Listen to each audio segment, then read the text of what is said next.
go through the presentation. Given time, we may take a few questions, but kind of the schedule that we're going to go through is that today we'll do the formal presentation. There will be a couple community meetings that Dr. Battle will discuss. And then after spring break, we have each Tuesday reserved for a work session to really digest and dig into the budget. And then we will plan to approve the budget on April 13th if everything goes according to plan and we have all the information we need. Then it'll go into the mayor's office for him to finish his budget to file on May 1st. And then he'll present that to the council. The council will make the appropriate adjustments for their substitute budget and amendments. And then after the council approves their budget, it will come back to us and we will reconcile our budget with the number that the council and the mayor allows, and that process should end by mid to end June, depending on how it moves fast through Metro General Government. And we'll go through more of that in detail through the budget presentation. But this will be the operating budget for fiscal year 21-2022. We will focus on the operating budget. We will not focus mostly on the tester and the CARES fund just because this is the heart of what we do and the main job that we do is to approve a budget. We will touch on those a little bit, but more focus of what we're doing moving forward into the next academic and fiscal year. Now I'll give it to Dr. Battle and her team to present our fiscal year 21-22 budget. Thank you, Chair. As we go through our presentation this afternoon, I want to first talk about our strategic plans and initiatives through our core tenets, our focus outcomes, and our signature initiatives. I then want us to review where we are currently and how we got here through our current operating budget. Then we'll go over our continuity of operations budget and our budget priorities and strategies, followed by a very quick review of our ESSER application. These are our 4 core tenets, which should be focused in the work of central office and school teams. You're very familiar with these, so I won't unpack them, but I always want to ground our work in our planning and our core tenets that are aligned to our focus outcomes. Our core tenets will lead us to achieving focus outcomes for our students in the areas of literacy, numeracy, SEL, and transitions, primarily in grades 5, 9, and through graduation. Helping us to achieve our focus outcomes are our 14 signature initiatives that will operationalize our core tenets to achieve our focused outcomes. And I'll just say at the beginning here of our presentation that we've been very thoughtful about our strategies and our theory of action to lead towards and to be integrated in our signature initiatives, our focus outcomes, and all of our core tenets. Before we look forward, let's take a look back at this unique budget year and how it will inform our decisions for the 2021-22 fiscal year. So at this time, I'm going to welcome up Chris Henson, forgive me, Chris, our Chief Operations Officer, to lead us through this portion of the presentation. Over to you, Chris Henson.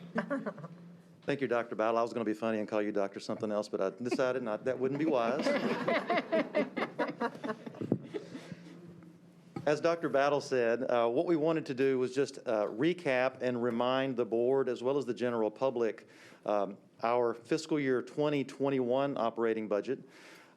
As you remember, the council approved an operating budget of approximately $933.6 million, which represented an increase of a little over $19 million, which equated to a 2.1% increase over the prior year.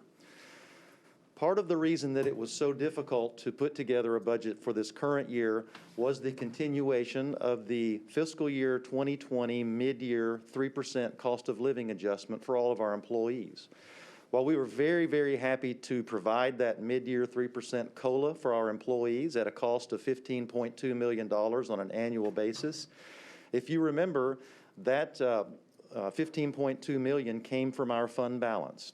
And so we needed additional revenue, additional recurring revenue to be able to continue to offer, which we do, continue to offer that mid-year 3% cost of living adjustment that again was in January of 2020.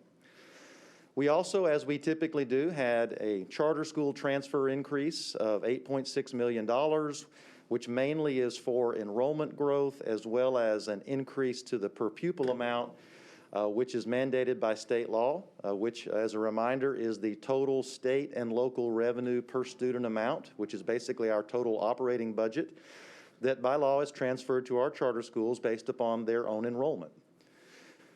Through the Metro Council's actions, we were very appreciative that the council added $8.2 million to our operating budget request so that we could provide an employee step increase for all of our employees that qualified for one this year, as well as additional funding for our operating budget at $3 million to finally bring all of our staff up to a minimum wage of $15 per hour.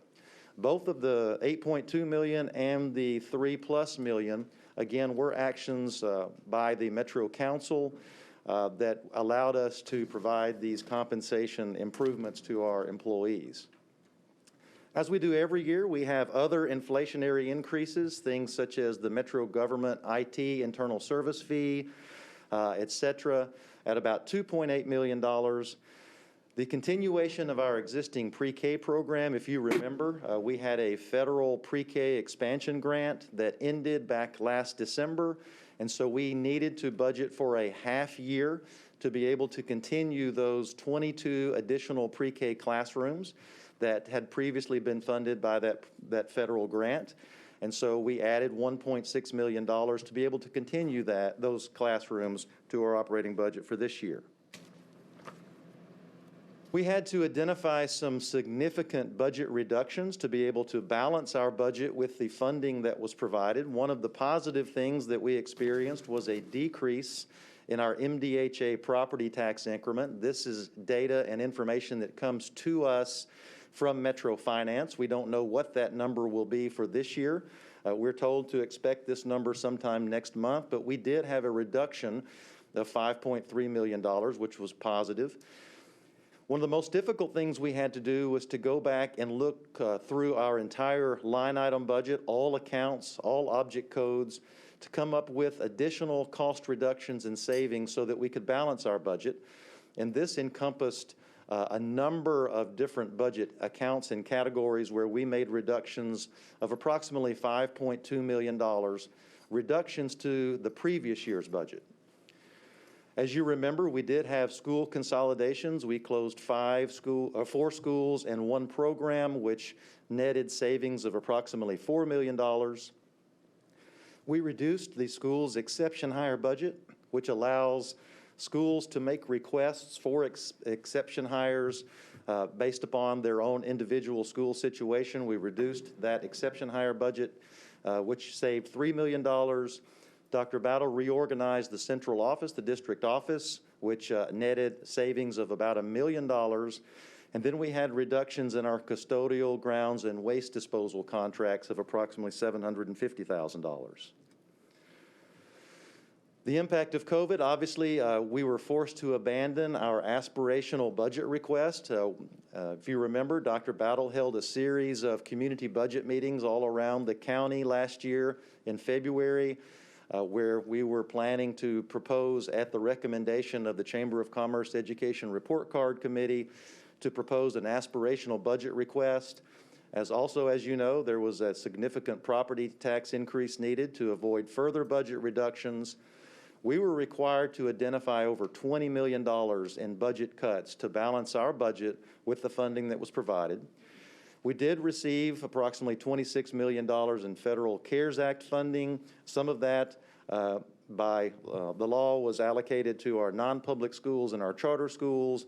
And then, as you remember, the mayor's office provided $24 million in the city's CARES funding for student and teacher laptops, hotspots, et cetera. And we were very appreciative of that allocation.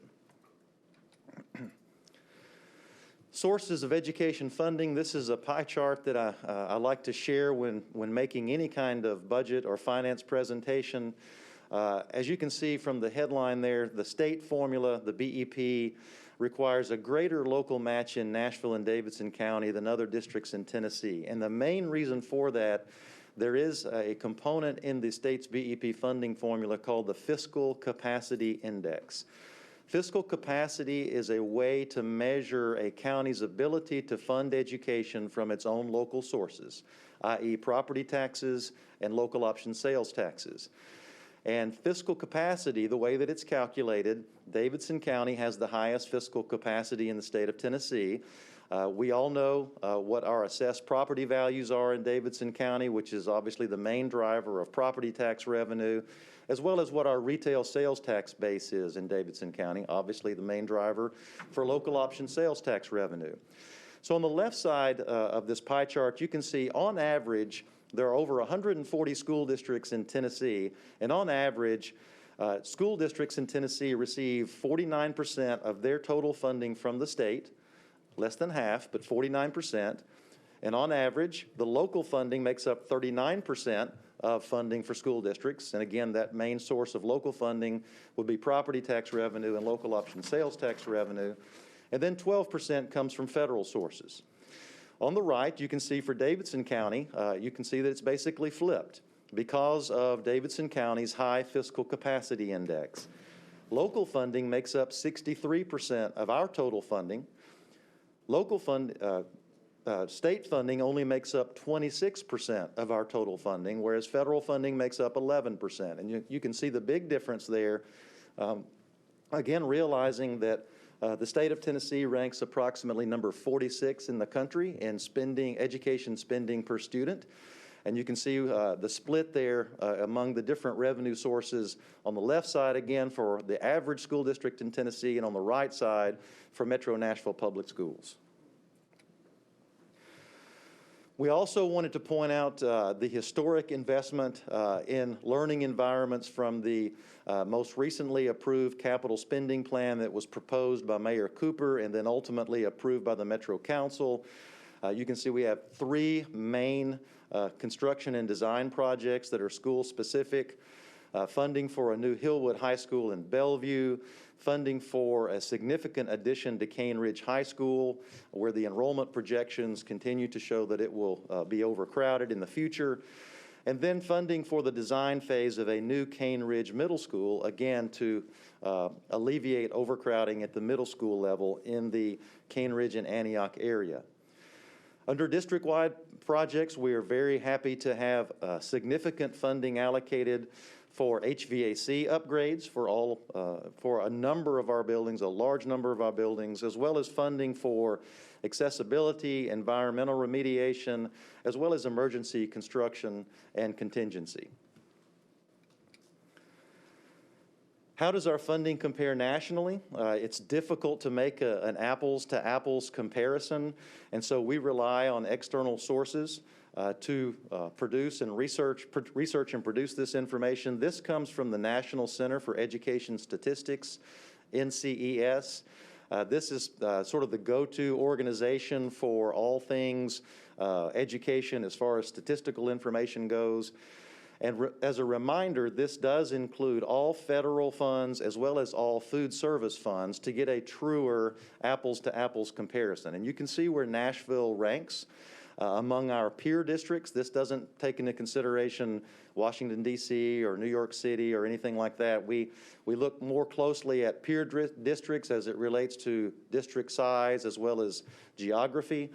And you can see where we stand at a total of $12,267, including federal and food service funds, with all of the other districts there, pointing out districts like Austin, where we are, a lot of times that is considered one of our peer cities and peer districts.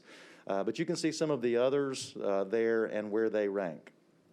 And again, a lot of this is based upon the fact that again, Tennessee ranks somewhere around 46th in the country in education funding per student, and that's the main driver for the reason why our funding level would be so much lower than other peer districts in other states. We are very proud that we allocate a very high percentage of our funding to schools, particularly in relation to other school districts that use a weighted student funding formula or student-based budgeting, which we use. You can see that we rank number one as it relates to funding that is going out directly to schools for principals and the principal's leadership team, school leadership team, to determine how the principal and the team want to budget and spend their dollars based upon their school improvement plans. And so we continue to look for ways where we can allocate more funding directly out to schools, realizing there is a reason why some of the funds are spent at the district level on behalf of schools. And so regarding how our current operating budget breaks down, you can see there the largest chunk of that would be individual school budgets through the student-based budgeting formula or as a direct allocation to several of our what we call special schools. That could be early learning centers, that could be our non-traditional schools like our academies or the big picture school, or our early college program, as well as our special education schools. You can see that makes up the largest part of our total budget, $526 million. The second largest, or the third largest, I should say, would be the direct allocation to our charter schools at $147 million. Again, by state law, our total state and local funding per pupil amount is transferred to our charter schools based upon their own individual enrollment. And so of that total $934 million, $147 million goes directly to our charter schools. We have a small amount that we call fixed costs. This is mainly for our retiree insurance for our teachers that we pay. If teachers have been employed for a certain amount of time, then the district continues to pay for their insurance at retirement, as well as some of those fixed costs that come to us from Metro Finance and Metro Government. You also see the district provided services there at $217 million. This is what I was referencing when I said sometimes it just makes a lot more sense to not require principals and school teams to budget for certain things like transportation, for instance. Transportation is the largest part of that $217 million at about $38 million. This also would include all of the utility costs for all of our schools. We pay as a district. IT costs, custodial and grounds costs, maintenance costs. We don't require our schools to have to plan, budget, et cetera, for things of that nature, some of which it just makes more sense due to economies of scale for the district to budget for those, again, on behalf of students. So this district provided services is in no way equivalent to central office.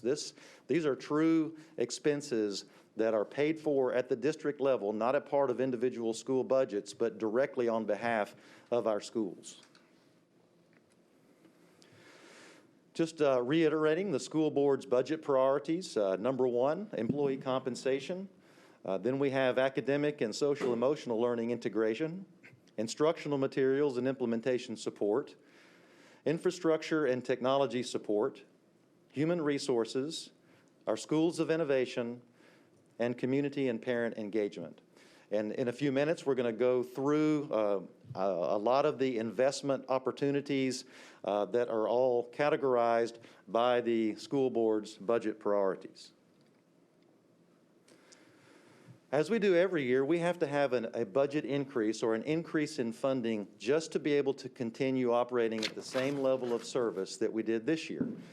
And so last year we tried to call this our maintenance of effort budget, and that sort of conflicted with another term in state law, so we changed to the continuity of operations. And again, this again is an attempt to show what the increased cost would be to continue operating at the same level of service as we did in the prior year. It's approximately 4% of an increase. It's a little over $37 million, but you can see the breakdown here. We have included, as part of our continuity of operations, the cost to give step increases to our employees, both certificated employees as well as support employees. We feel like that's something that should be a given moving from one year to the next based upon the salary schedules that we have in place and based upon the problems and issues that it causes when step increases aren't provided to our employees. So we've included salary step increases, insurance and pension increases. Basically, the top half of this page deals with employee compensation, whether it be salary or benefits. I will say that the certificated insurance, the Employee Insurance Trust, has already voted for an increase for our certificated employees for their insurance, It's the first increase in 3 years. And so it was one that was originally proposed last year, and with our budget issues last year, the Employee Insurance Trust went back and said that we will postpone the insurance increase because of the significant budget issues that we were dealing with. But it needs to happen. Obviously, medical inflation continues to happen, and so that is something, again, that the Employee Insurance Trust has already voted. The certificated pension rate comes to us from the state, from the Tennessee Consolidated Retirement System. There's a slight increase there. Our support insurance and support pension are governed by the Metro Employee Benefit Board.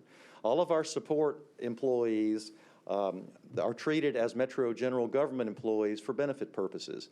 And so we don't know yet what the Metro Employee Benefit Board is going to do as it relates to our support employees' insurance costs. So we have estimated an increase here based upon the increase that occurred last year, which was approximately 6%. We do have the support pension number.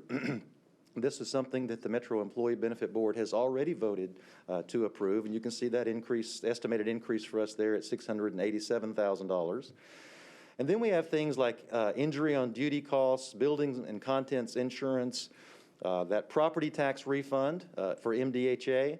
As I mentioned earlier, there was that $5.3 million reduction. We don't know what's going to happen with that, so we're putting it back in as an increase back up to the prior level.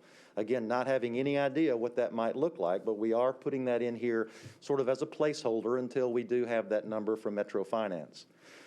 We also have Metro IT internal service fees, Metro Radio Shop, et cetera. So we're estimating an increase there of approximately $1 million, which would closely mimic the increase that we had this past year. And then just general inflationary increases and other required expenditures moving from one year to the next, whether that be increases to certain contracts moving from one year to the next that we have, or other kinds of things that might previously have been funded with a grant, where that grant is ending. We want to be able to continue that. So we're not actually improving the level of service. We're continuing the levels of service, but it's coming from another funding source when that grant runs out. For our charter schools, we are estimating an increase of approximately $14.3 million. This would be for enrollment increases and a potential per pupil increase. This is always a moving target because it's based upon, as I mentioned earlier, the total state and local revenue per pupil amount. Well, we don't know yet what our total state and local revenue are going to be. We have a pretty good idea as it relates to student enrollment projections, but there's still the big unknown as far as what our total revenue situation might look like. So we've put that in as a placeholder. And then we have a reduction in our student-based budgets. This is based upon projected enrollment for next year being lower than projected enrollment for this year. Budgets are always based on projections. And so as you remember, when we presented and the board approved our budget amendment back in December, there was a decrease in some school budgets just based on the fact that they had fewer students enrolled and therefore didn't need as many teachers, for instance, et cetera. And so this is just something that is a comparison of projected enrollment from one year, last year, projected enrollment for this year, which is for next year. And so we've included that there, realizing that we have had an enrollment decrease. But again, the continuity of operations at this point looks like around $37 million, approximately a 4% increase. And this is what we would have to do to be able to maintain the current level of service before we did anything else as it relates to additional programs or additional positions, et cetera. All right, thank you, Chris Henson, for walking us through that. Looking at where we've been and what it will take in our continuity of operations moving into this upcoming fiscal year. As you all recall, last year, the mayor worked closely with the Nashville Public Education Foundation to complete or conduct a compensation study for our teachers and other certificated staff with the goal of making Metro Nashville Public Schools one of the best districts in the state to retain and attract great teachers. As you might recall, this study was put on pause last year due to the pandemic. But the mayor's office is reviewing the information developed in the study from last year, and they're working to put it in today's context to help deliver a proposal that will move us forward on teacher compensation. So more information and updates to come. We've updated the timeline to reflect the last budget cycle made because it was impossible to do significant improvements. Please note at the bottom of this slide, we have the cost for a step increase and COLA increase just as a reference. So it's not baked into what you see there on the timeline, but in case you wanted to reference what it will take for us to implement a COLA or a step increase for both our certificated and our support staff.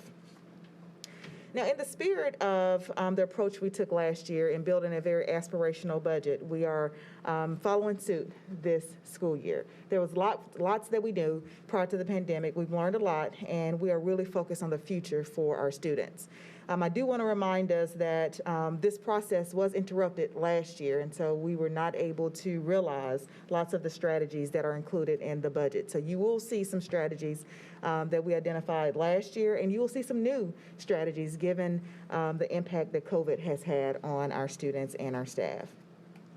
So in addition to general compensation improvements and reform, we have several items that we can explore to support our employees and make us an even more attractive place to work for both teachers and support staff. So here you have listed very specific strategies under employee compensation. And board, you also have some accompanying information that aligns to our theory of action, how these strategies are grounded in our core tenets, our focus outcomes, and our signature initiatives. But I also want to make sure that we start this process and walking through the budget priorities, your budget priorities, and the strategies, resisting the urge to add all the numbers up and come up with a budget total, because some of these strategies have very specific outcomes. Others, based upon the level of implementation, may counsel the need for additional strategies under that board priority. So if we can resist the urge to do that and really be thoughtful about the strategies and any feedback that my team can take on to revise and update this accordingly, will be most helpful. So under the employee compensation, we do have targeted investments that would be needed around recruitment incentives, paid family leave, paid Veterans Day, and just to remind everyone, that is a day that we have in our calendar, but not in a paid fashion for everyone. Increased support staff days. We've heard from our support staff, and we know the impact that we can have by increasing our support staff days on payroll to be delivering services to students and for students and in professional learning.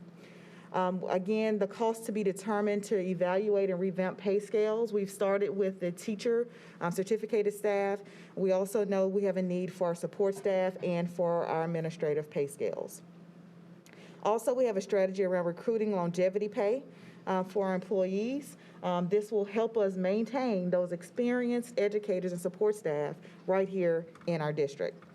And the last one on this page is expanded staff development. We talked about this a bit during our Teaching and Learning Committee meeting, but if we can execute upon providing professional learning for teachers on demand, as we've talked about, we do have a needed investment in expanding in that space. Now, moving on to board priority 2, which is academic and social emotional learning integration. I'll just go ahead and highlight that most of our investment strategies this year can be found under this board priority. Again, this priority is academic and social emotional learning integration. First and foremost, you have at the top advocacy centers and specialists. We've talked a lot about this on-the-ground support that's needed for our schools and for our teams in our school buildings. And so the advocacy centers are a space for our specialists to work closely with students in a one-to-one space or in small groups as needed, depending on the needs. This is a space that we need to be pursuing on behalf of every student. So the advocacy centers and specialists is a strategy specific to our elementary schools. The restorative practice assistants, which you've heard a lot about, and we have great leadership all across our district and right now, is a strategy to support our social emotional learning goals for our secondary schools. We also have a need to build a robust Alternative Learning Center. We have a need to redesign that space to make sure that we are truly meeting the needs of our students so that they can re-enter back into their schools of zone or choice. The last one on the left side of your page or screen is to reduce the student to counselor ratio. We have made some progress in this space in the past. This will get us to a smaller counselor to student ratio across our district, and a needed investment when we're talking about not only meeting the social emotional learning needs of our students, but preparing them for their post-secondary experiences and their transitions throughout their schooling. Moving over to the right, our Navigator program, which has been talked about a lot here locally, but also across the country, and our ability and our structures to make sure that we have one-to-one supports for every MNPS student. If I can just tag here our tagline of every MNPS student being known. The Navigator system allows us to do that, but we do have expanded needs to make sure that we are not leaving any student without frequent touch points and supports to help really align them to the resources and supports they need to be on a successful path. The next strategy here is to expand Community Achieves and partnership support. I think the Community Achieves umbrella speaks for itself.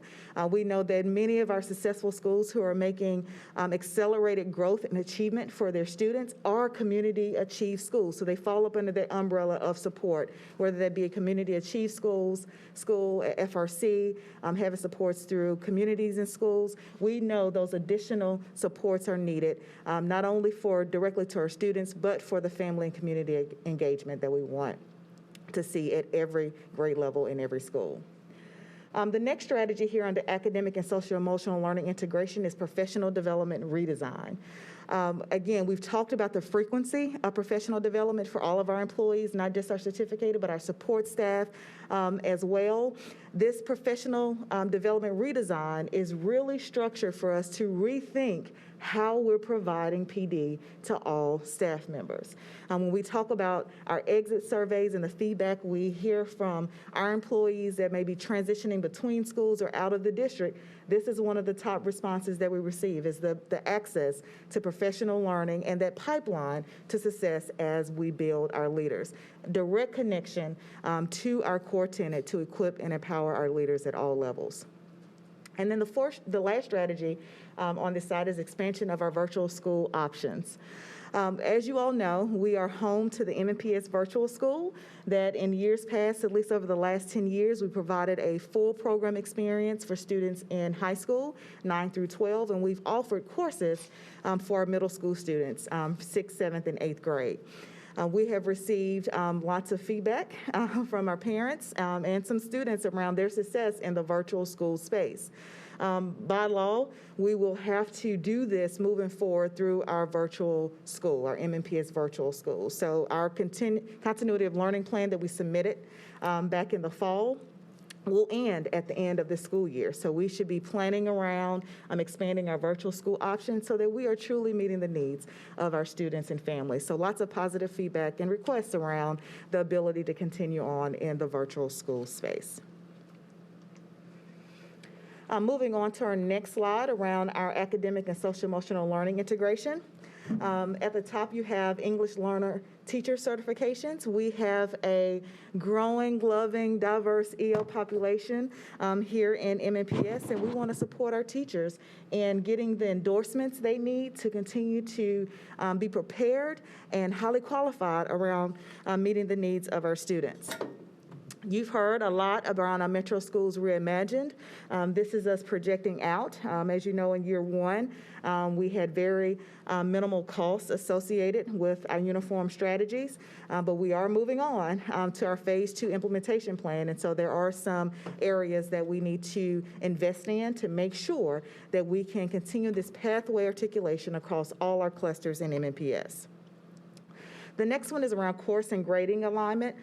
We have learned a lot during this virtual space. We've been leveraging all of our platforms, Schoology, our Infinite Campus, and this add-on feature will allow the two to talk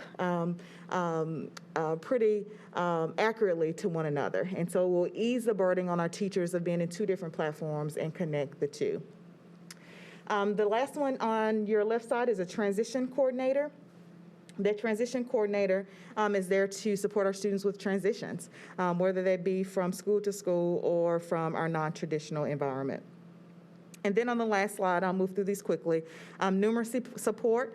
In the spirit of the conversation we just had in Teaching and Learning Committee meeting, we have lots of data and information around literacy, but also numeracy. As we realize our signature initiative around Khan Academy, we need additional supports to make sure that we're getting to the one-to-one or the individualized needs of our students and can get that direct supports to them during the school day. And then the last two here, we do have an investment around our dyslexia coordinator position. Right now, that is a role that is being taken on by many of our other leaders in the district, but we should put forth a very concerted effort around breaking that out and making sure that we have aligned supports for students in identification and ongoing supports throughout their career in MNPS. And then to reduce the student-to-school psychologist ratio.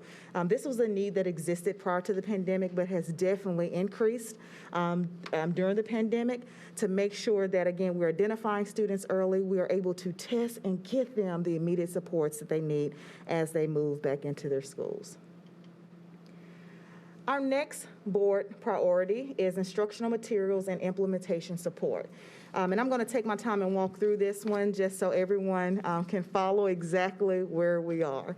Again, we're in a space right now celebrating literacy and the investments we need in purchasing instructional materials for all of our students. So last year, we had hoped to fully fund our ELA adoption, which includes textbooks for each student and their appropriate supplies and materials. The budget crunch combined with our use of the virtual learning platform this year made that less feasible.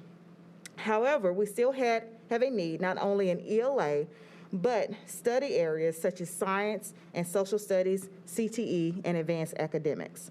The cost is lower because we identified SR 2.0 funding that can be used to help us achieve our district goals in the areas over the next school year. So what you see here is the $3.7 million amount. That is minus what we've already budgeted for in ESSER 2.0 so that we are not waiting to get these materials into the hands of our students and our teachers, and additional funding that we currently have in our operating budget. So what you see here is the remaining $3.7 million that will help us really carry out the full ELA adoption materials, again, science, social studies, other supplemental materials, particularly for CTE and advanced academics. And you see another investment here, particularly on the instructional side for the integration of Schoology and Infinite Campus. And we're going to talk a little bit more about that funding in ESSER 2.0 in just a few minutes. Our next board-approved priority is our infrastructure and technology support. Infrastructure and technology supports covers our IT needs as well as our physical infrastructure needs in the areas of facilities and maintenance. If I can just recall for everyone, we are so fortunate to now be a one-to-one technology district. So we now have devices in the hands of our students and in our employees. So that investment was very proactive, productive for us. But the infrastructure is still established on us not being a one-to-one district. So this is a great need for us as we move forward. And so you'll see some investment strategies here around our technology device support. We have to be much more equipped with meeting the on-demand needs for technology support, a specific student helpline support that will be an expansion for us, school-based instructional technology leads. We have talented individuals in all of our schools, and so this will provide stipends for technology leads in every school. So they would have those technology leads along with on-the-ground IT support within their clusters and their quadrants. To the right, you see a student device refresh. We need to start planning now for refreshing devices on a 3-year cycle. Also, the same thing for a teacher device refresh. And the last one on this page is to fully staff our technology services team. So a really minor investment, but we do need to build out our team so that we can be responsive immediately to the needs, because we have a vision moving forward through our comprehensive technology plan for technology to be integrated frequently for our students in their content classes. On the next page, you'll see investments needed around our construction project manager. We are, again, fortunate to have a very historic investment in our capital spending plan, and so we want to be great stewards and manage this space in an effective and efficient way. Also, investments in sustainability manager, a DBE participation consultant, and maintenance supplies and materials. Again, strategies that will help us leverage every dollar that we have so that we can get our construction projects done in an effective and efficient way. Our next board priority is under human resources, and we have 2 specific strategies here. The first one is to ensure that we have staff development and leadership pipelines ready to go. Again, I'm going to go back to our teaching and learning committee conversation. One of the specific questions was around how do we make sure when we have teachers who are transitioning or newly hired, how are we aligning the appropriate PD? And we're planning to do that through our HR model, because they're closest to our new applicants and transfers when we have those transfers happen within our district. And to build out our HR support hub. If you recall, our number 1 core tenet is that we are re-envisioning central office as a support hub. And we've been met with lots of great data with regards to our retention and our recruitment and the culture and climate within the district. But in order for us to continue to advance their work, we do have a need for expanding out our support hub. And of course, culture and climate is very important to a successful operation, and our HR department is critical to making it a positive one, making sure we're onboarding our staff and meeting their daily needs. And let's not forget, we have retirees every year, and we want to stay connected with them because they're a wealth of experience and still have the capacity of serving the district in many ways. Our Schools of Innovation is our next board priority. Our Schools of Innovation team is essential to showing that we care about each and every student and school by giving additional support and help for those who have struggled in the past and have the chance to achieve greater results for the students and staff. Our Schools of Innovation are typically grant funded. And so it is the time for us to start transitioning our Schools of Innovation over to our operational budget so that it's sustainable in our approach, and we can ensure that we continue to maximize as many of our dollars directly to our students as possible. So you see strategies here around continuity of Schools of Innovation operations, our efforts around retaining and recruiting effective teachers and leaders, allowing for school-based substitutes in our schools. And I will tell you, we've received lots of great feedback from our schools this year, given the pandemic, of having school-based substitutes. They're able to participate in professional development, get to know the students, and the expectations for the schools that they serve. You also see 3 strategies here around extended learning time for our students in a very specialized way. Again, by design and not just through simply expanding the length of the school day. Having success coaches available in our priority schools, and a teacher residency program. This is a space that we've been met with success with in the past, and Dr. Griffin and Dr. Barnes have worked closely with our partners in the teacher residency. It is a very effective way to reduce student to teacher ratio. It is a very effective way to build quality pipelines of educators who can serve in our Schools of Innovation. And our last board priority is under community and parent engagement. And you might remember this as a strategy from last year's budget. We've had a growing need in this space, but given the language barriers that we C, we need to be clear and have consistent lines of communication to our growing population of our English learners and their families. So this is a strategy and priority of bringing on 20 additional translators to meet the language needs of our students and our families. Now, I am going to kick it over to Carrie Randolph, who is our Executive Officer of Strategic Federal, State, and Philanthropic Investments, and our Chief of Staff, Hank Clay. They're going to walk through our ESSER budget because as I was walking through the operational, you might have had questions around what can we leverage our ESSER funds for to make sure that we can realize these strategies in our schools as soon as possible. So Carrie and Hank, I'll turn it over to you. Thank you, Dr. Battle. It's great to be with you all this afternoon. Just to remind us all, ESSER stands for the Elementary and Secondary School Emergency Relief Fund, which was authorized under the Education Stabilization Act of the CARES Act. We are now, I can talk just a second about ESSER 1, but we're going to focus on ESSER 2. And then, of course, ESSER 3 is on the way. So we are anxiously awaiting that as well. A couple of reminders for all of us. Under ESSER 1, we received $26 million allocation. We did serve non-publics through that money as well, of course, our charters.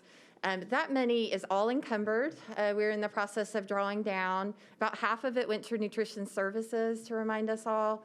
And then some supports for, obviously, the opening of school and also the virtual learning environment that we were in.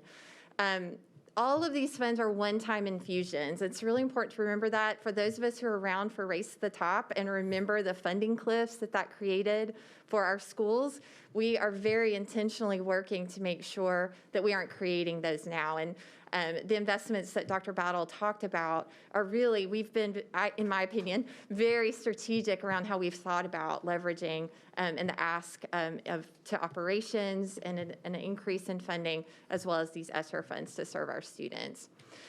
All of the ESSER dollars at this time go from March 2020, so you have eligible expenses from March 2020 to September 2023. It's also true for ESSER 3, I'll note.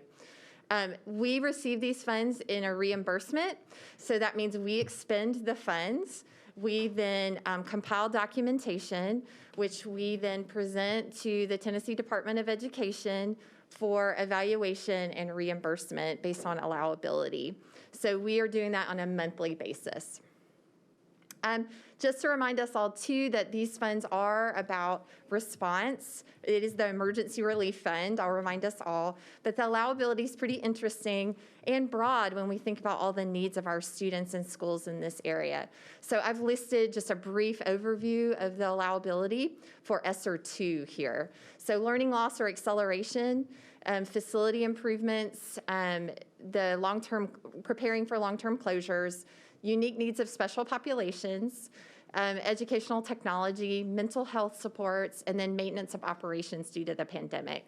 So you'll see that all that we've proposed fall under those allowable uses. There is no supplanting provision with ESSER, so it's another thing to note. I'm really proud to work in a district who pushes so much money to the schools, to Chris Henson and Dr. Battle's comments earlier, and we are continuing that with ESSER 2. We're the only district, to my knowledge, in the state who is allocating money and spiraling money directly to schools from ESSER 2. So we are pushing over $24 million directly to schools and supporting them in budgeting that money to meet the needs of their students under the allowability of ESSER. So we should be proud of that. ESSER 2, we were allocated $123 million. You can see that 19.2 will pass through to charters. We do not have the obligation to serve non-publics under ESSER 2. The law changed, which is also currently the state of the law of ESSER 3 as well. So we'll go into a couple of the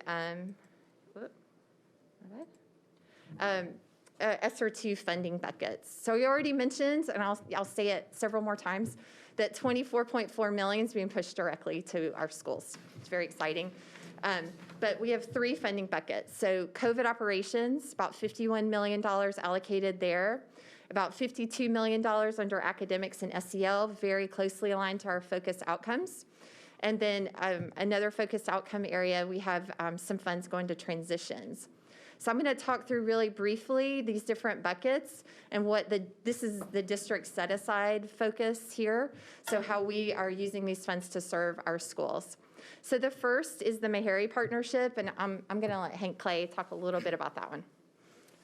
Thank you, board members. So as you probably remember, in November and December, we went back to the drawing board with our medical professional partners at Meharry Medical College, who were helping to advise us to say, what would it take? Remember, we were at a 10 on our COVID tracker scale to be able to get us back into school in person and be able to provide that option in a safe environment. And so they worked with us to develop a plan for that. At the time, we didn't know where funding might come from for that. Dr. Battle advocated to the mayor's office for use of the city's CARES Act, other sources of funding. And then on December 27th, the federal government signed into the law SR2. And so that provided a source of funding that was specifically designated for our COVID response, our safe return to school. At that point, we brought to you all at the very next school board meeting the summary for that contract as we're negotiating it with Meharry Medical College. We did the emergency provision for that contract because this is an emergency that we're living in. At that point, we're planning to return to school if it was return to in-person learning if it was safe enough right after Martin Luther King Day. And we wanted to make sure that we had these provisions in place as soon as possible. You all voted on that contract. At that point, it had a term that would be the maximum allowable for the year time frame. During the contract negotiation after that, we wanted to specify that it should be the scope of the contract. So we had it ended on June 30th so that if there felt like there was a need to extend this work, we would bring that back to the school board for your approval. The contract scope involves our COVID compliance, COVID support coordinators in our schools, the testing, the whole system technology to be able to get us in. And so it's based on a monthly amount. The contract amount is up to $18 million, but because it takes a little bit of time to scale up, we don't anticipate spending that $18 million within the term that we have before you. So some other areas under our COVID operations, we do have allocated $11.2 million for facility air quality improvements that will impact every classroom. Additional nurses contracted through Metro Health. This would take us to 1 nurse for every school, as we've discussed before. Hotspot data plans, we do have ongoing. We have some money in SR1 for that. Obviously, we have over 20,000 hotspots deployed to students and families right now, so maintaining the data for those. Nutrition services, continuing to provide free meals to our students, as well as support the staff of nutrition services. We have $7 million in SR2 to add on to the approximately $10 million in SR1. And then we also have COVID-19 bonuses, which are drawn from the BEP, the short-term BEP increase from the legislature. We have supplemented that through SR2 to offer a $1,000 bonus to every full-time employee and a $500 bonus to every part-time employee. And if I can emphasize, every certificated and support employee. So a $1,000 bonus for all full-time, $500 for all part-time. Well, and let me say this for the record, because we've asked every MNPS employee since the start of our response to take on new and expanded responsibilities throughout this pandemic. And I will tell you, just in my conversations and my school visits and the planning sessions that I've been in, without hesitation, our employees have done that. And so I'm very proud of their work and think this is a very good use of our funds to recognize that and to continue their work as we're currently running 2 different school districts virtually and in person. So moving on to our academics and SEL bucket, where we have $52 million currently allocated. That does include that direct-to-school allocation that I mentioned. And we are pushing in with a lot of support for schools in budgeting this money. We have really been thoughtful about how we're helping them think through this short-term investment for long-term gains for students. and some great conversations happening there. It's a real opportunity. Summer supports, so we are receiving approximately $10 million from the state, mostly through TANF funds, for the legislated summer camps. We've expanded that to include kindergarten and high school. And so we have allocated here $10.5 million. Just as an aside, we'll also be using SR3 once it gets here for some additional funds in that area. Intervention programs, we are providing these centrally for schools. We did that this year through SR1. We will continue to do that. So currently those interventions are, for example, Lexia Core 5 and iReady. We'll be providing those to all schools K through 12 for next year. Professional development, we have $2 million allocated through SR2 for professional development. And these funds are in response to the ongoing professional development we need in the world that we currently live. But we're really trying to leverage these with that professional development comprehensive plan that Dr. Battle mentioned to really support that work. The literacy framework, this has already been mentioned. This is mostly for materials. So once our ESSER application is approved, hopefully very, very soon, we will have $9 million allocated. That's almost solely for text, as well as some for professional development around our literacy reimagined. And then Hank's going to talk about. Our community has often talked about, and we've identified, that our students need additional support. That's reflected in our operating budget, but especially during the time of COVID-19, we need to make sure that we're providing additional support for our students, and both in person and at home in their environments. And so we've included the Advocacy Center here because they're very important, but I'll just flag for the board, again, these are one-time funds. We need to make sure that we're continuing to advocate for these in our operating budget. Navigator support and virtual help center, these both have proven to be really important supports for families, and we want to continue those even when things feel more normal. So this is money to support the virtual help center continuation, as well as some additional funding to streamline Navigator and the data system that we're using. Finally, we, for all schools, will be continuing the support for family and adding in staff pulse checks to keep that strong communication and feedback loops that we established this year with all schools. And finally, the last bucket is transitions. You'll see $650,000 allocated here. This is a very innovative bucket. I'll be honest, we have asked for a lot of permission here and received it, so I'm excited to share some of these with you. Certainly, you see the personalized student dashboard and the work of Dr. Changus and team.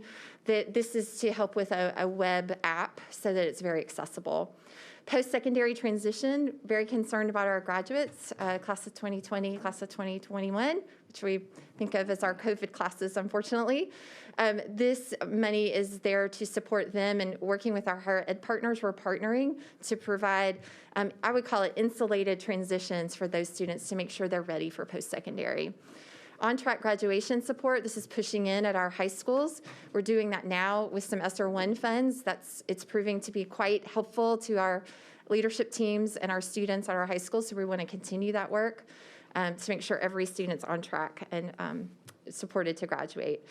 And then the Promising Scholars Residency is an innovative program we're working on right now that should launch this summer in partnership with higher ed, where we will have some rising juniors in the middle academics who will earn college credit and do some really innovative work across the summer to make sure that they're both inspired and develop that college-going identity that we know is so important. And we hope to expand that work, so this will seed it.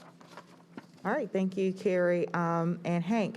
And so I want to take the last 3 slides and wrap up with what's happening next. So during the month of March, like we did last February, we'll be having community meetings. We'll have 2 events that I'll highlight on the next slide. Then March through April, our school board budget and finance meetings will continue to happen to continue to refine our budget proposal. In April, our school board will vote on a budget. By April 30th, of course, the mayor will present his budget to Metro Council. In May, Metro Council will hold budget hearings, and in June, Metro Council will vote on a final budget. Speaking of community engagement, of course, in this COVID space, things will look a little bit different than in the past, but community engagement is vital to this work. And so we will be hosting 2 Team Lives events. over the next couple of weeks. The first one is planned for Saturday, March 13th at 10 o'clock a.m. Again, Saturday, March 13th at 10 o'clock a.m. We'll be pushing out the links for any of our stakeholders to join and to participate. And the second Team Lives event will take place on Monday, March 22nd at 6 o'clock p.m. And that will give us 2 engagement opportunities for the board to receive feedback and to make adjustments before we come back together in our Budget and Finance Committee meeting. And I will end with this. And my question to you, my serious question to you, is what headline do we want to see? I want us to be thinking about this as we're thinking about the future of our students and every MNPS student being known. What headline do you want to see at the end of the budget process? Does it sound like Metro Nashville makes record investment in student success? Or City United behind investing in our public schools? Think about what your response to be if the headline is MNPS leverages short-term stimulus money for long-term gains. Or City United in investing in MNPS with a commitment to every student known. So be thinking about that, because we're going to come back to those headlines so that we can put it out there in the city and really strive in togetherness around what it is we want as a city for the state of MNPS. And with that, Madam Chair, I'll turn it back over to you. I'd like to thank you for the staff for that presentation. I think we're really fortunate to have some of the best budget leaders. If you don't know, even our own Chris Henson literally teaches a class on school finance. I sat through that class for my first part of my training with the TSBA by being a school board member. And so you can see how effective we are. You saw the numbers of what we're doing. And so I just want to thank you for your hard work, because putting together a budget, it's not a one-time, week-long thing. It's an ongoing, continual process. So thank Dr. Battle and her team for putting on this presentation as we go through this process. I'd like to give the next 5 to 7 minutes to any clarifying technical questions for the board members. So as we digest this information, you can internalize it. So I'll start with Ms. Tyler. Yes, I have a question about the Promising Scholars residency. With the Rising Juniors earning college credit, are you going to be partnering with the Early College High School? Because they have a program that's very, very similar to that. So is that going to be something that works in tandem? A great question. This is during the summer. It's a summer experience, and we're partnering with a couple of higher ed institutions to launch, and we hope it goes more. So it's just in the summer. Right now, the plan is they would earn at least 3 college credits, and then, like I said, develop that college-going identity. So it also has a large mentoring component. Thank you.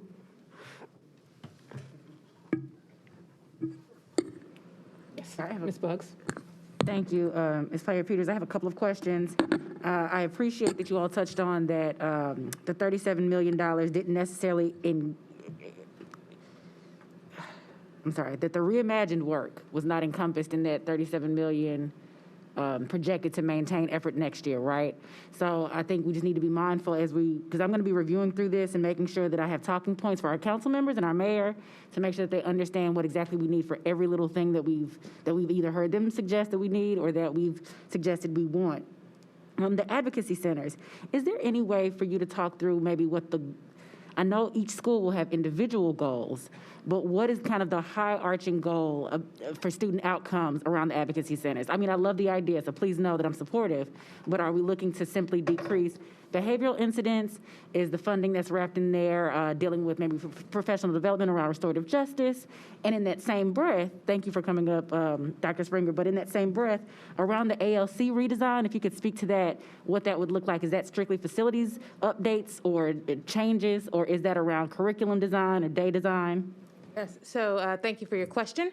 Madam Chair, the first question is focused on the advocacy centers. What we want to do is make sure that we are building the skills, the social emotional learning skills of our students at the elementary school level, in hopes that as they matriculate through middle and high school, they're able to utilize those skills and apply those skills so that they are fully successful and have no barriers as they matriculate.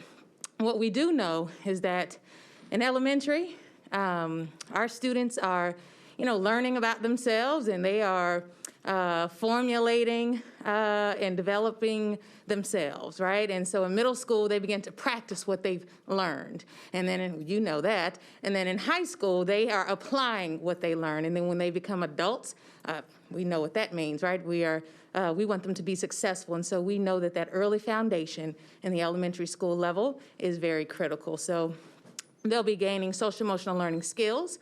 There will be a specialist on hand to support that trauma and provide immediate supports to that student. You don't have to wait a day or the next day to get a consult and someone comes to your school to support.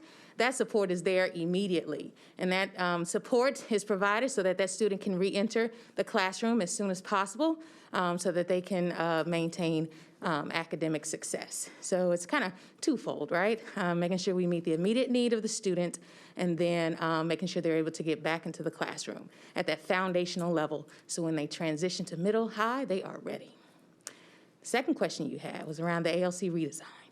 Yes, it is around facilities for sure, right? We're thinking and we're imagining and re-envisioning what that would look like in terms of would our middle schools be situated within our ALC with the high school as it currently is, or is there a space to have separate buildings for our students, right? So that whole age-appropriate, developmental-appropriate space, and then also making sure we provide wraparound supports and services. We know that our students who end up in our alternative learning centers have some of the most critical needs. And they've been having these critical needs, right? And so we don't want to have a gap in their supports.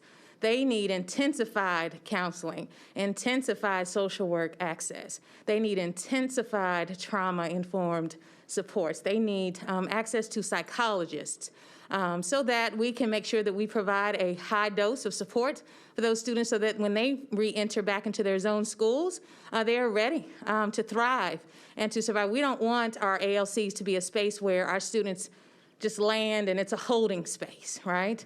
We want, and not to say that it is now, but we want our students to be able to get what they need, fill any gaps that may exist so that they can successfully transition back into their zone school. So that essentially is the overarching goal and plan for both.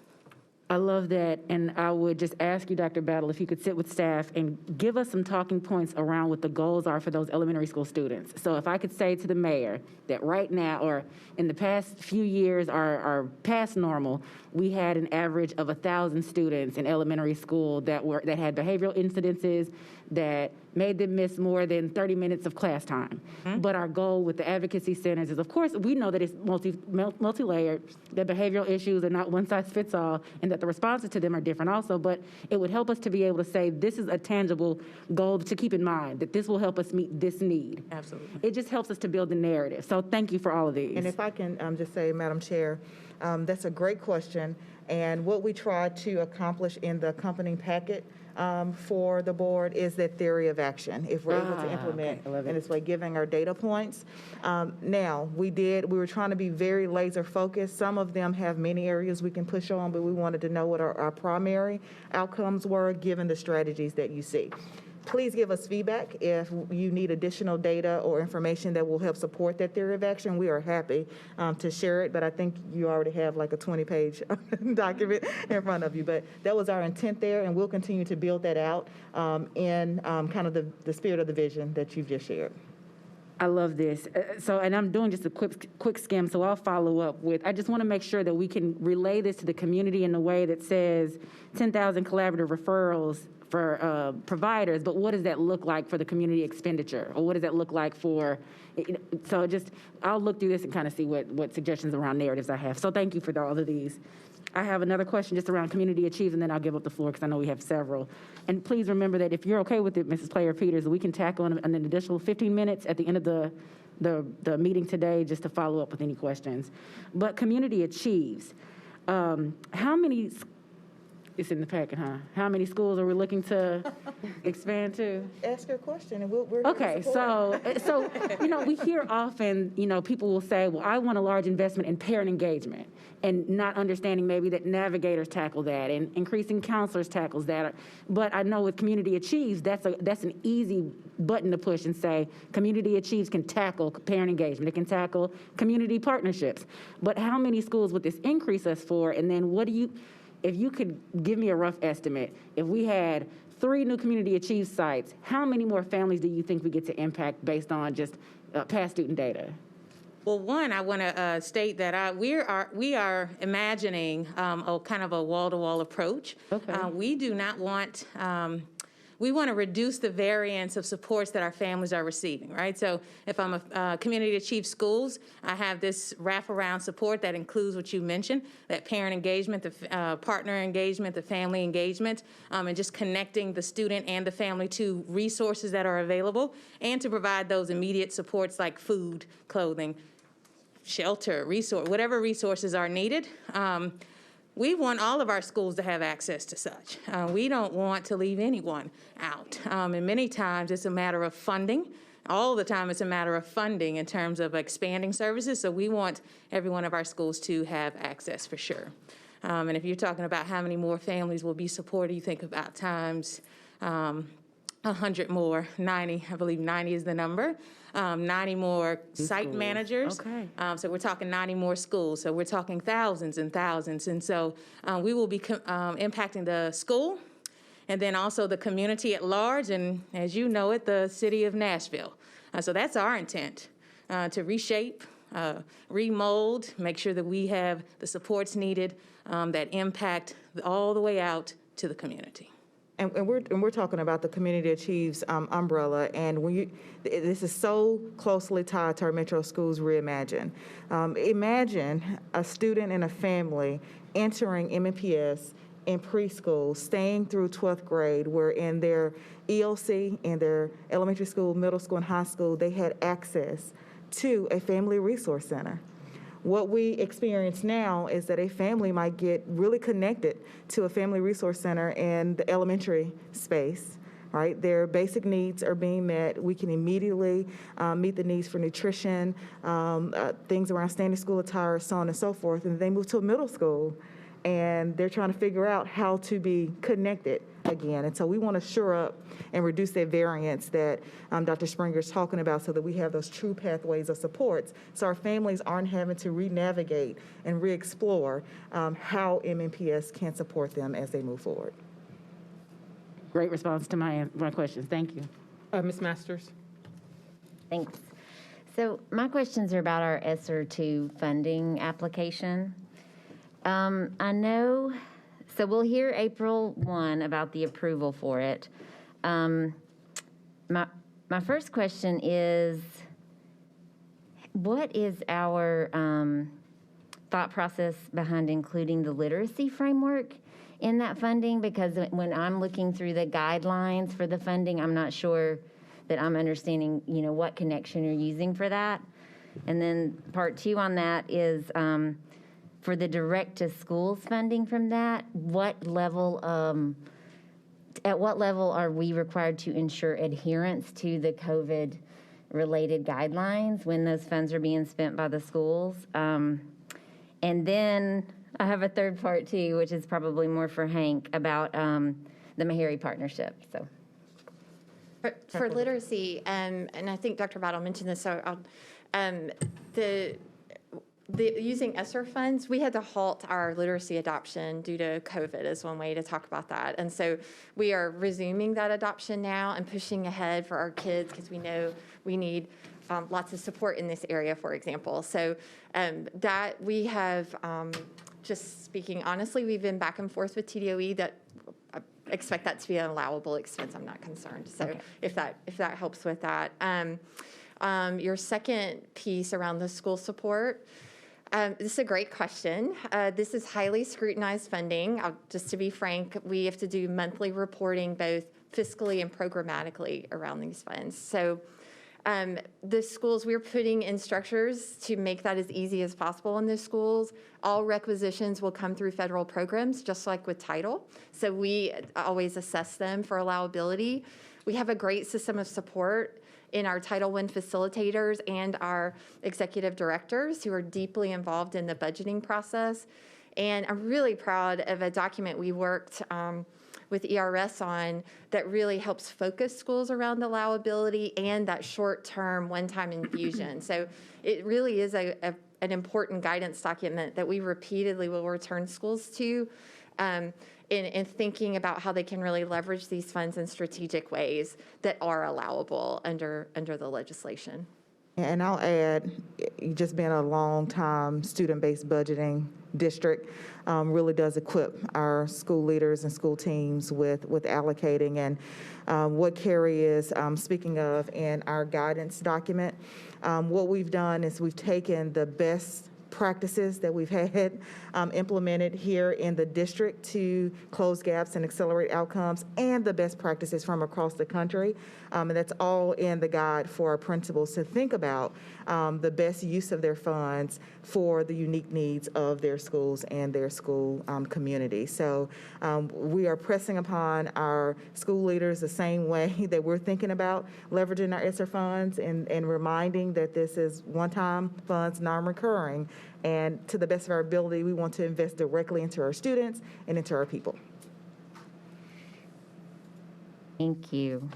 So my second part to the question is around the Meharry partnership, understanding that this is a reimbursement funding. And so, we are already contracted with Meharry for the services being provided and fully anticipate receiving approval for this funding on April 1st. And I just want to put a really fine point on the fact that when this agreement came before the board, it was listed on the consent agenda as a time period of approximately mid-January through the end of December. And then the final approved contract actually ends June 30th. And you've already provided assurance that you don't anticipate us reaching that $18 million threshold. That was the extent of it. It can't go further than that. So I just want to, and this may be more, we may already be planning to hear about this during the full board meeting, but I know we have a representative here from Meharry as well.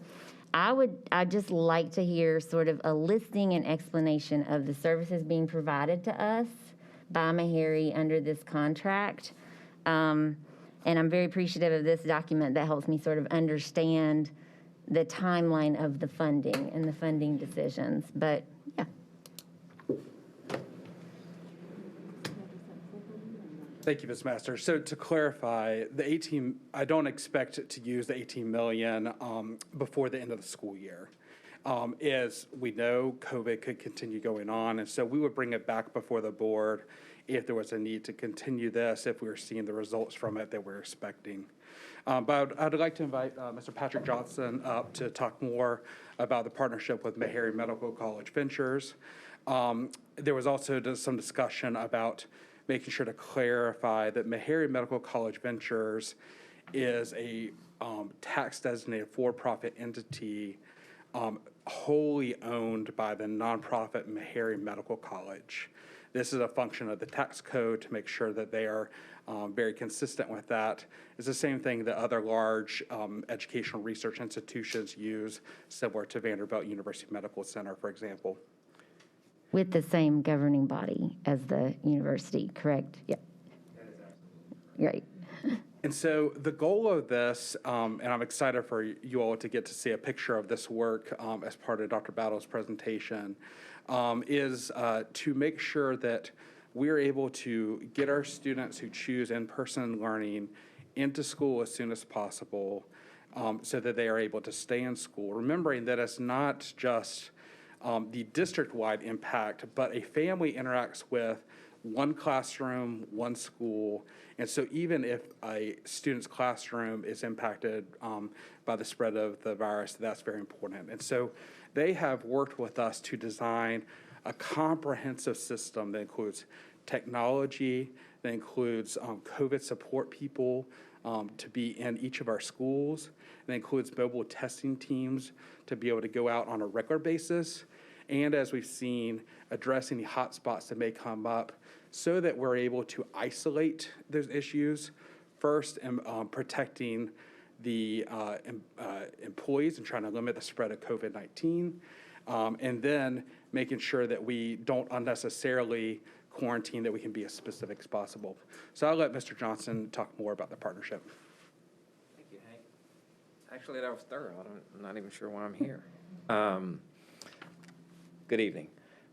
As Hank mentioned, I'll give you a brief overview of what this project is designed to do. The impetus around this was to create a bubble for MNPS, very similar to the NBA bubble. However, it's designed to mitigate the spread of COVID versus create an environment where it never comes in. I mean, it's not Disneyland. We can't create only 77 people allowed in a day at a time. But the purpose was to really create a bubble, put the right amount of staffing in it. Throughout this project, we're going to hire about 400 people to manage all 127 schools with roughly about 62,000 individuals, including students and faculty and staff that interact inside of the MNPS environment. In order to do that, I mean, it's 400 and something people is about the proper adequate staff to do so. It allows us to touch different quadrants, different clusters every single day. It allows us to understand if there are hot spots and prevent them from becoming spreaders, which in turn prevents it from becoming a super spreader. That way you don't have this accordion effect of pulling children in and out of school in mass numbers and disrupting their education process. You might have to, be a little more aggressive on a particular school to make sure that that environment doesn't spread further, but it's easier to do that in a school or one or two school settings versus an entire cluster or a quadrant, which then leads to a system. So the purpose was to create that level of environment. Now, in order to do that, the one thing that you don't see behind the scenes, I like to say, Meharry and both Vanderbilt are the two institutions that have really been working COVID since day one in the public space. And those of you who have seen the public testing centers, all three sites, it looks great. You see when the media comes out or you see photos and people are driving through and you see a bunch of people in PPE and it looks wonderful. That is a 24-hour operation. It starts every morning at 5 a.m. To be prepared, and when it shuts down at 3, you work until about 8 p.m. at night to prepare for the next day, and then you have systems that report all night long to the health departments to make sure, and then double-check data and things like that so that the reporting in the morning is correct. We had to build that same infrastructure for MNPS. So a big part of this project that you see is the technology and the infrastructure that supports what the boots on the ground will be doing every single day. Those two things combined, I believe, in our experience, will give us the ability to have, and now I'm from Nashville, so I'm a little biased, the best protected school system in the nation. We're not going to give a half-hearted attempt. This is best practices.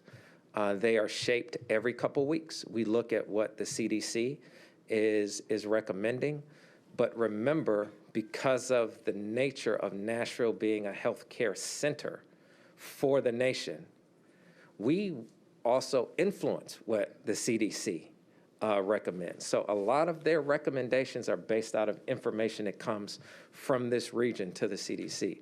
So this is a two-way street. We will be creating what will be protocol throughout the spring and the summer and going into the fall. So it is a very robust system. Your tax dollars are being used wisely. Hank makes sure that our team is working at all hours of the night as we prepare for this. And although we've had some false starts, we wanted to start in January, and obviously a lot of things have happened, and we have spring break upon us, but we feel that we will be ready to be the ideal model for the United States as far as large-scale cities are concerned. Thank you so much, Mr. Johnson, for being here and for that thorough explanation. I'm not cutting off your questions, but we will pause this because we took about 15 minutes during a previous committee meeting. We'll add that 15 minutes on at the end of this meeting. I've spoken with Ms. Bush. I'll speak with Ms. Roberge and Ms. Tyler to make sure that we follow up around the literacy on either a work session or likely during the board retreat. And so I'll explain all that later, but for now, we're going to go ahead and move into our full board meeting. This 5 o'clock full board meeting of the MNPS Board of Education is hereby adjourned. I think we have established a quorum.